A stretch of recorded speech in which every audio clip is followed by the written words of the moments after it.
સ્વાગત છે દોસ્તો. ફરી એકવાર દેશના બે વખત કાર્યકારી વડાપ્રધાન રહી ચૂકેલા, દેશમાં પ્લાનિંગ કમિશન એટલે આયોજન આયોગના ઉપાધ્યક્ષ અને સાથે જ કેન્દ્રીય મંત્રી ઉર્જા અને સિંચાઈ વિભાગના રહ્યા હોય એવી એકમાત્ર વ્યક્તિ, મૂળ પંજાબના પણ ગુજરાતને જેણે પોતાની જન્મભૂમિ અને કર્મભૂમિ બનાવી, ગુજરાતને પોતાના મજૂર સંબંધો સાથેના આખા અખતરાથી એક મજૂર સંબંધો માટેનું આદર્શ રાજ્ય બનાવ્યું એવા શ્રી ગુલઝારીલાલ નંદાએ પોતે તો પોતાનું જીવન ગુજરાતને આપ્યું જ, પણ એમના દીકરી પુષ્પાબેન પણ જ્યારે ડોક્ટર થઈને આવે ત્યારે કહ્યું, પુષ્પા કામ મેં લગ જાઓ. અને પુષ્પાબેનની પહેલી કામગીરી મજૂર મહાજનની સ્ત્રીઓ માટેની હોસ્પિટલમાં એક ડિલિવરી કરાવવાની હતી. આ ખંત અને આ કાબેલિયતથી પોતા પાસે બધું જ હોવા છતાં લાખો રૂપિયા બનાવી શક્યા હોત, કરોડો રૂપિયા બનાવી શક્યા હોત, દેશ માટે પોતાની આવડતને હોમી દેનાર, પોતાના યૌવનને હોમી દેનાર, પોતે જરા પણ કંઈ પણ નથી એમ સમજી અને સેવા કાર્યમાં જવાહરલાલ નહેરુ હોય તો તે, અથવા લાલ બહાદુર શાસ્ત્રી હોય તો તે, કે ઇન્દિરા ગાંધી હોય તો તે, તેમના નેતૃત્વ નીચે નિષ્ઠાપૂર્વક પ્રામાણિકતાપૂર્વક કામગીરી કરનાર ગુલઝારીલાલ નંદા એ આપણા ગુજરાતનું ગૌરવ. કેટલા ગુજરાતીઓ આજે ઓળખે છે? નથી ઓળખતા ને? આજે આપણે ઓળખાણ આગળ વધારીએ. 6/1952 સામાન્ય ચૂંટણીઓ આવી. આ જ ચૂંટણી હતી જેમાં ગુલઝારીલાલ નંદાને પાડી દેવાનો પેતરો રચાયો હતો કે આ માણસ આગળ જશે તો કોકને નડશે, એને પાડી દઈએ.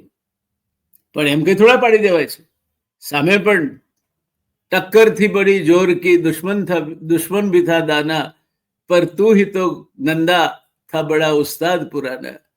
ટક્કર થી બડી જોર કી દુશ્મન ભી થા દાના, બટ પર તું હી તો થા નંદા ઉસ્તાદ પુરાના. નંદાજીએ શું કર્યું એની વાત આપણે આ એપિસોડમાં કરવાની છે. 1952 સ્વતંત્ર ભારતની પ્રથમ ચૂંટણી આવી. પંડિત જવાહરલાલ નહેરુને નંદાજીમાં પૂર્ણ વિશ્વાસ અને શ્રદ્ધા હતી. આને કારણે નંદાજી જેવા નમ્ર અને સરળ ચારિત્ર વ્યક્તિના પણ અનેક દુશ્મનો અને હિતશત્રુઓ ઉભા થાય. જો આમાં તમે કોઈ પણ જે માણસ દલ છે, નિષ્ફળ છે, મૂર્ખ છે, એની ઈર્ષા કોઈ નથી કરતું. ઈર્ષા હંમેશા કાબિલિયત વાળા માણસની જ થાય. ઈર્ષા હંમેશા જેની પાસે ખ્યાતિ હોય, જેની પાસે લોકપ્રિયતા હોય, જેની પાસે આવડત હોય એની જ થાય. કોઈ નબળા માણસની કોઈ ઈર્ષા નથી કરતું. એટલે તમારી ઈર્ષા થાય છે તો માનો કે તમે સબળા છો, તમારામાં કંઈક છે. એમ નંદાજીને પણ ઈર્ષા કરનાર હતા. 1951 યોજના આયોગના ઉપાધ્યક્ષ, 1951 યોજના આયોગના ઉપાધ્યક્ષ એમને નહેરુજીએ બનાવ્યા હતા.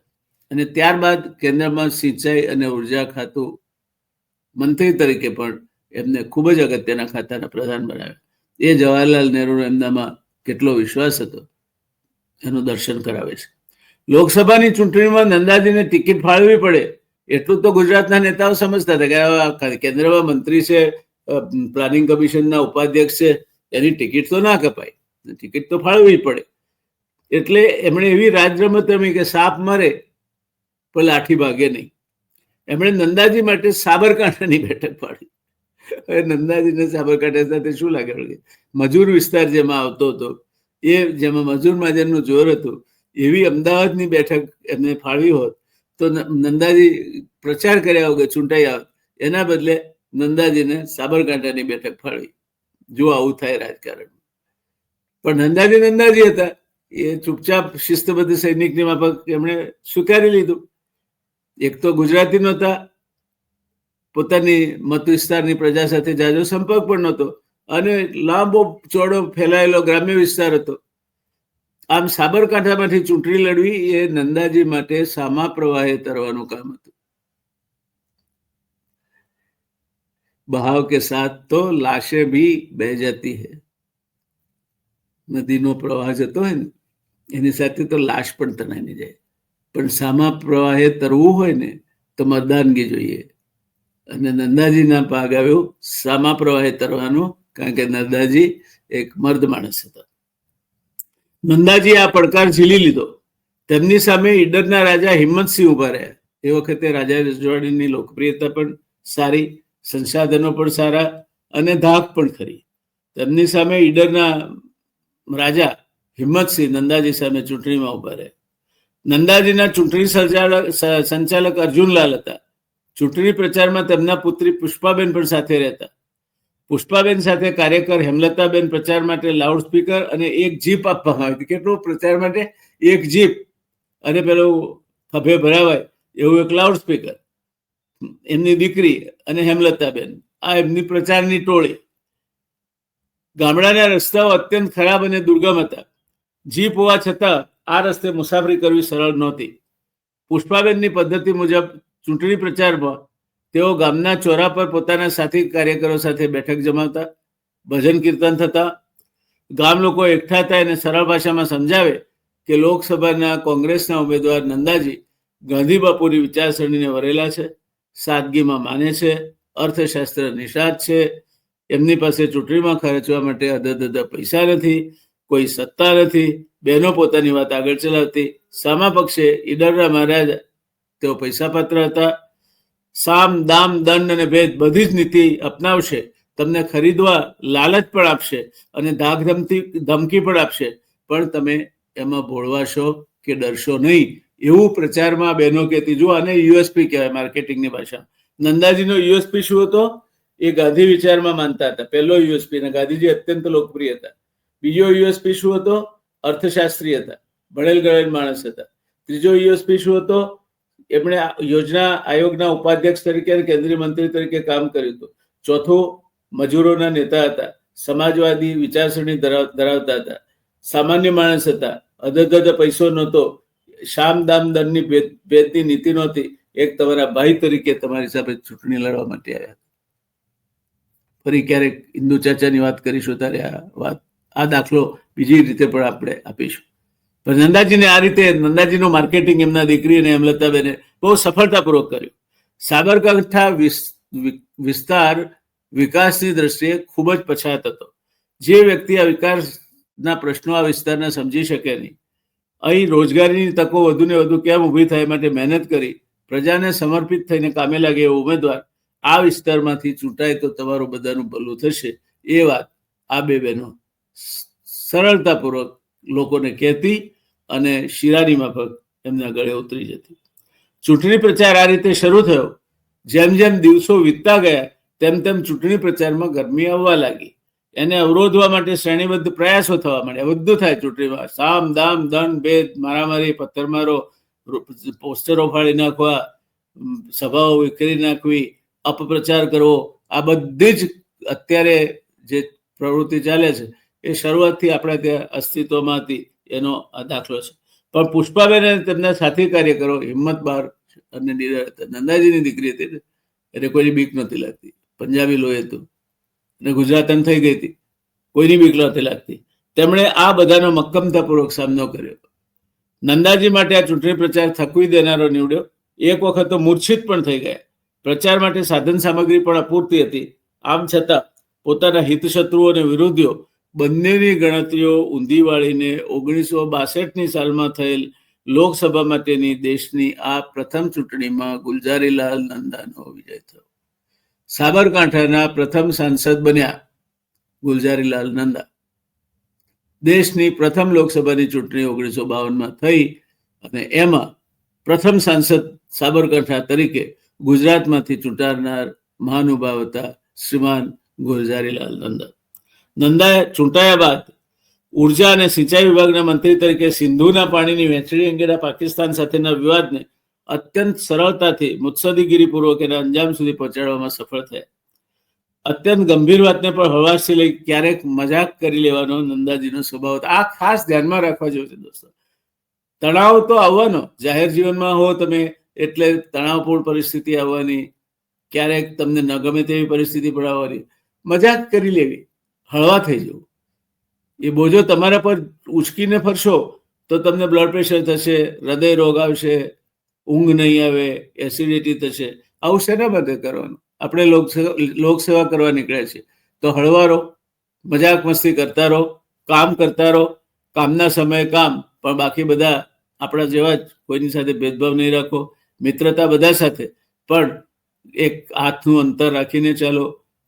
કોઈ પણ પ્રકારના એવા કામો ન કરો જેનાથી ખરાબ દાખલો બેસે તમારા ચારિત્ર બાબતમાં અથવા તમારી ચાલચલગત બાબતમાં. આ બધી વાતો નંદાજીમાં હતી.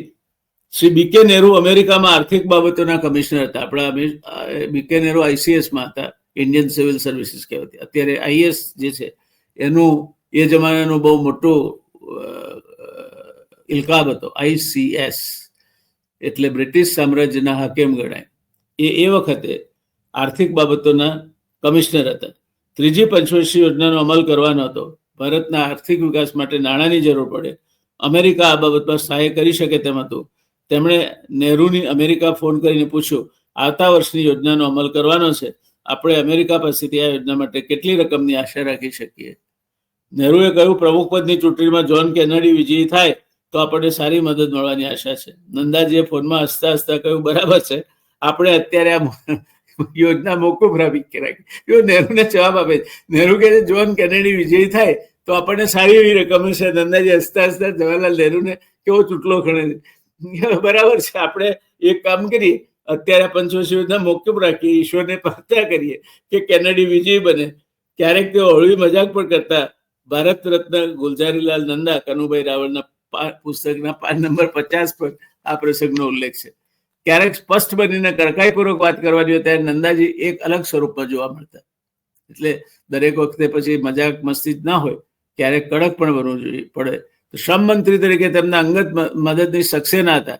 એક મિટિંગમાં નાયબ સંમતિએ ફરિયાદ કરી કે બેઠકમાં ચર્ચા માટેની કાર્યસૂચિ મળી નથી. સક્સેનાએ સ્પષ્ટતા કરી કે કાર્યસૂચિ નાયબ મંત્રીશ્રીના અંગત સચિવને હાથોહાથ પહોંચાડવામાં આવી છે. આટલી નાની વાતમાં પેલા નાયબ મંત્રીશ્રી ગુસ્સે થઈ ગયા અને તેથી તેમણે સક્સેનાને કહ્યું, મારો અંગત સચિવ ક્યારેય ભૂલ ના કરે, કાર્યસૂચિ આવી હોય તો મારા ટેબલ પર મૂકે જ. આ ચર્ચામાં અત્યાર સુધી મુખ્ય સાક્ષી બની રહેલા નંદાજીએ સ્પષ્ટતાપૂર્વક કહ્યું કે ખોટું, તો એમનો અંગત સચિવ પણ ના બોલે. વાત ત્યાં પૂરી થઈ. પણ બીજી બેઠક મળી ત્યારે નાયબ મંત્રીશ્રીએ ભૂલનો એકરાર કરી માફી માંગતા કહ્યું કે બેઠકની સૂચિના તેમના કાગળો તેમના ટેબલ પર મુકાયા હતા, પણ હું બહારથી સીધો આવ્યો એટલે ધ્યાન બહાર ગયું. એટલે છેવટે માણસને અંતરાત્મા હોય છે. તરત ને તરત વાત એકબીજા સામે અફડાતફડી થઈ ગઈ હોત. પોતાના જ નાયબ મંત્રી સાથે મિટિંગમાં ઝઘડો થાય અને એ ઝઘડો કર્કશ શબ્દો પર આવી જાય, એ યોગ્ય ના લાગે. ઘણા મંત્રીઓ આ ભૂલ કરતા હોય છે. મિટિંગમાં બધાની હાજરીમાં પોતાના સચિવને તતરાવી નાખવો, પોતાના જ સાથી સાથે ધારાસભ્ય સાથે જીબાજોડી પર આવી જવું, તો એમાં તમે સર્વોચ્ચ છો, મંત્રી છો, કેબિનેટ મિનિસ્ટર છો, તો ખરાબ તમારું દેખાય છે. વાતને પુનેથી વાળી લઈને યોગ્ય સમયે એને પાછી લાવવી, એમાં તમારી આવડત રહેલી છે. એટલે મેં મોઢે સંભળાવી દીધું, એ મોઢે સંભળાવી દીધું ના ચાલે. રાજનીતિમાં પુનેહ જોઈએ. પુનેહ વગર રાજનીતિ થઈ શકતી નથી. કડકાઈ પણ જોઈએ અને સાથે સાથે મૃદુતા પણ જોઈએ, હસી ખુશી પણ જોઈએ. કોઈ મોડું આવે ત્યારે એના સામે જોઈએ, ઘડિયાળ સામે જોઈએ એટલે સમજી જાય ને કહેવાની જરૂર ના હોય. એ ખુલાસા કઈ નહીં, વાંધો નહીં, હવે આવતી વખતે બરાબર સમયમાં આવજો. મેસેજ પહોંચી ગયો, તમે એને ખખડાવશો તો નિર્લજ બની જશે.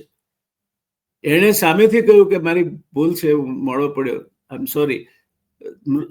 તમે સામેથી કહો ને કે કશો વાંધો નહીં, ચાલો આપણે આટલે પહોંચ્યા છીએ, જોડાઈ જાઓ અને હવેથી સમયમાં આવજો, તમારા વગર અમને મજા નથી આવતી.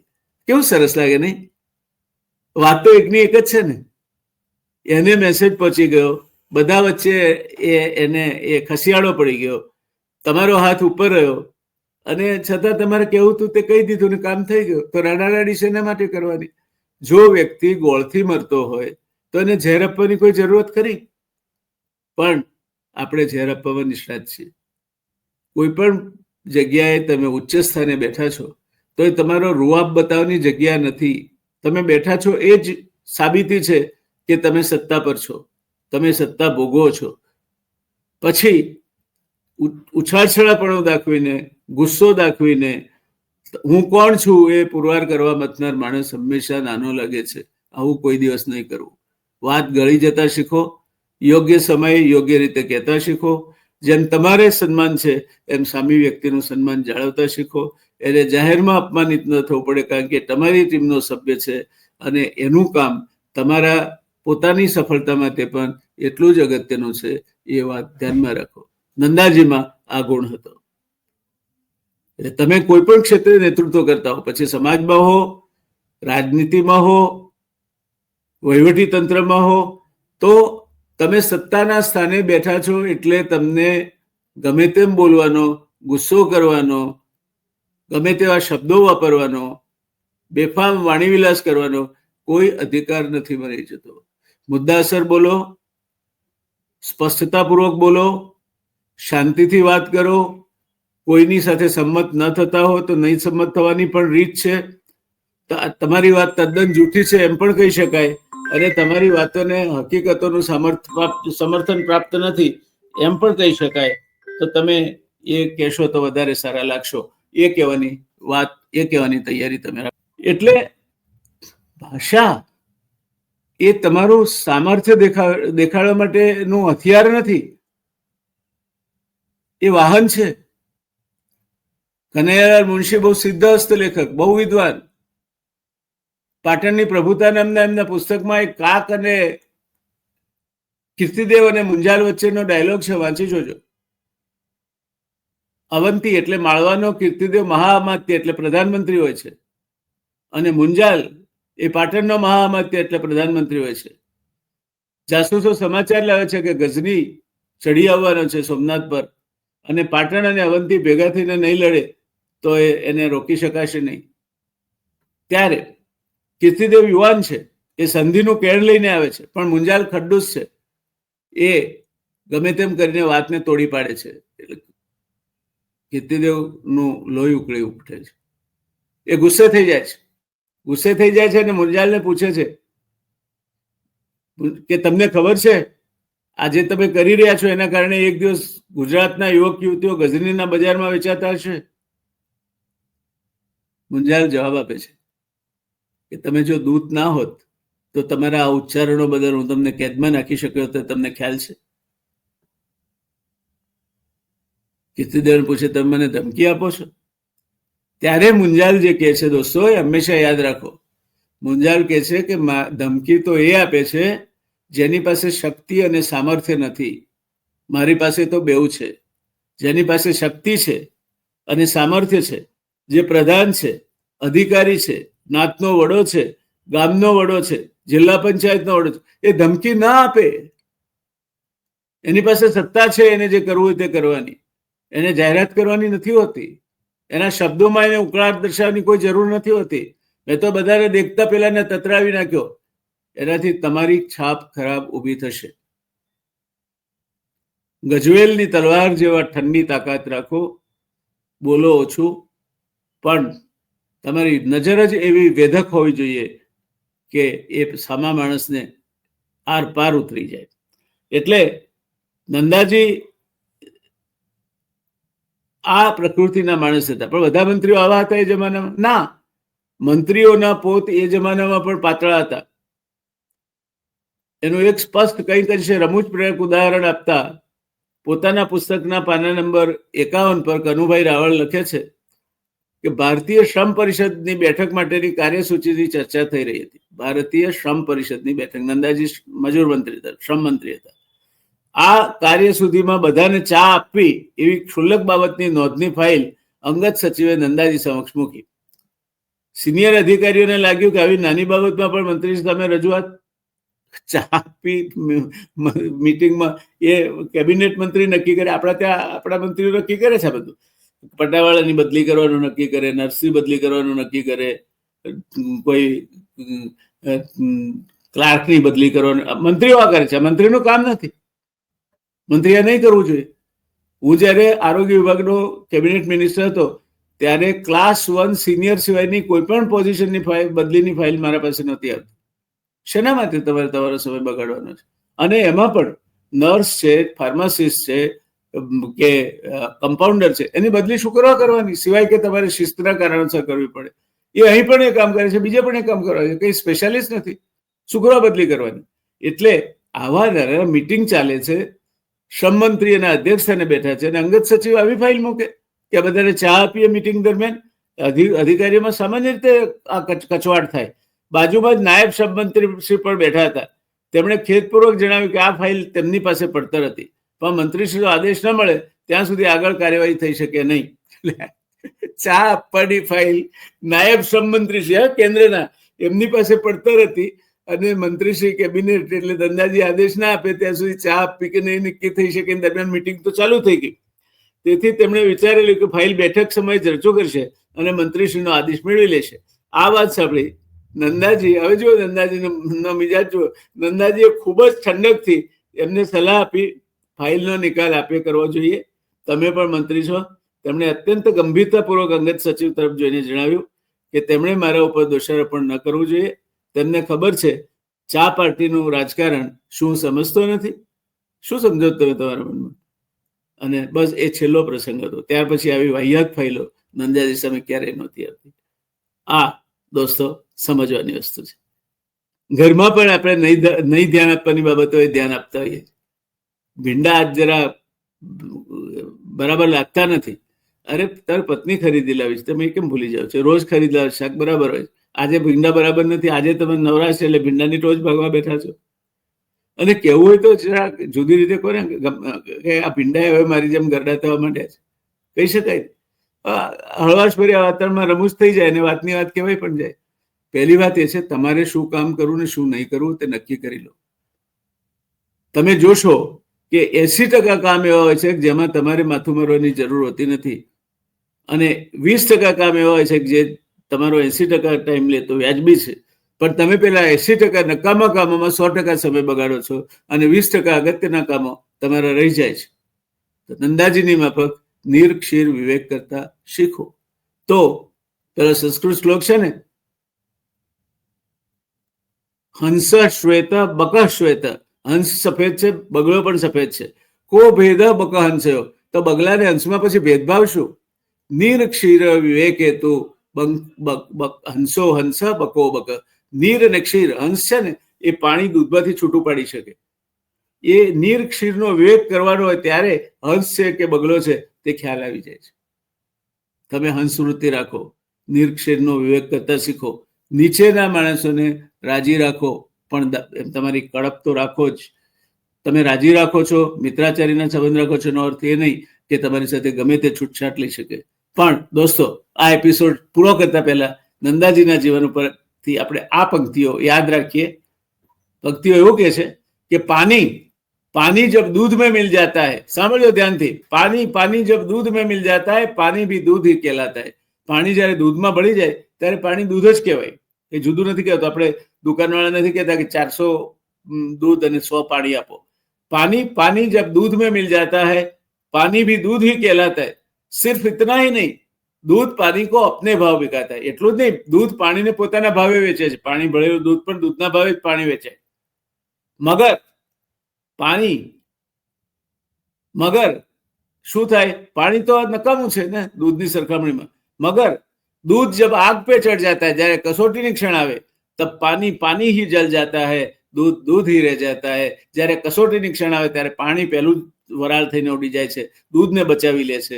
તેમ તમે જો નીચેના માણસોથી રક્ષાયેલા નહીં હો, નીચેના માણસો તમારી સાથે ભળેલા નહીં હોય, નીચેના માણસો તમને એમના પોતાના નેતા નહીં સમજતા હોય, નીચેના માણસો તમારી ટીમના સભ્ય નહીં સમજતા હોય, તો કટોકટી આવશે ને સાહેબો.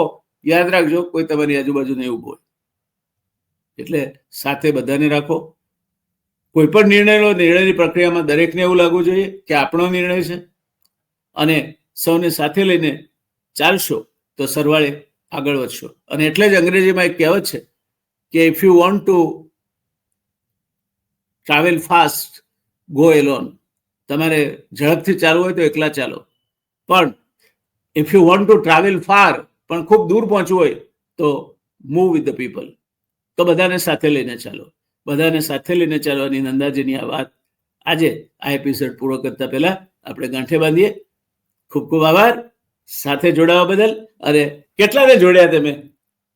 સાચું કહો, તમે ત્રીજો એપિસોડ સાંભળો છો નંદાજીનો. તમારા થકી કેટલા રજીસ્ટર તમે પોતે સબસ્ક્રાઇબ કર્યું?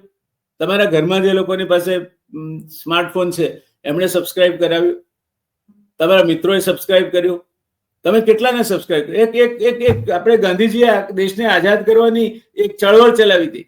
આપણે આના માધ્યમ થકી આ દેશને યુવા નેતૃત્વ આપવાની, સક્ષમ નેતૃત્વ આપવાની, ભણેલ ગણેલ ને સારા માણસો દેશનું અને સમાજનું નેતૃત્વ અને ઉદ્યોગનું નેતૃત્વ કરવા આગળ આવે એ માટેની એક ચળવળ કરવાની છે. એ ચળવળના તમે બધા સૈનિકો છો. તમે બેસી રહેશો તો ક્યાં ચાલશે? કામે લાગો ભાઈ. હા, પાર્થને કહો ચડાવે બાણ, હવે તો યુદ્ધ એ જ કલ્યાણ. ક્લૈવ્યમમાં સ્મગમાં પાર્થ નૈતત્વયી ઉપપદ્યતે ક્ષુદ્રમ હૃદય દૌર્બલ્યમ ત્યક્તોત્તિષ્ઠ પરંતપ. ઉભા થઈ જાઓ, હવે લાગી જાઓ કામે. આ દેશ ક્યાં સુધી આ રીતે સબળશે? ક્યાં સુધી આ દેશ નિંભર, નઠારા, નકામા, અભણ અને ચારિત્રહીન લોકોના નેતૃત્વથી ક્યાં સુધી આપણે આ રીતે ચાલતા રહીશું? માટે દોસ્તો, આ યજ્ઞ છે, મહાયજ્ઞ છે, અતિ મહાયજ્ઞ છે. તેમાં આપ આહુતિ આપશો ને? ચોક્કસ આપજો. હા ને? તમારા પર આધાર રાખીને ચાલુ છું. મારા એકલાનું તો કોઈ બળ નથી. ચોક્કસ વાત કરીશું આવતી વખતે બીજા એક પ્રસંગની, નંદાજીના જિંદગીમાંથી. જય હિન્દ, જય જય ગરવી ગુજરાત, જય જય ગરવી ગુજરાત, જય જય ગરવી ગુજરાત.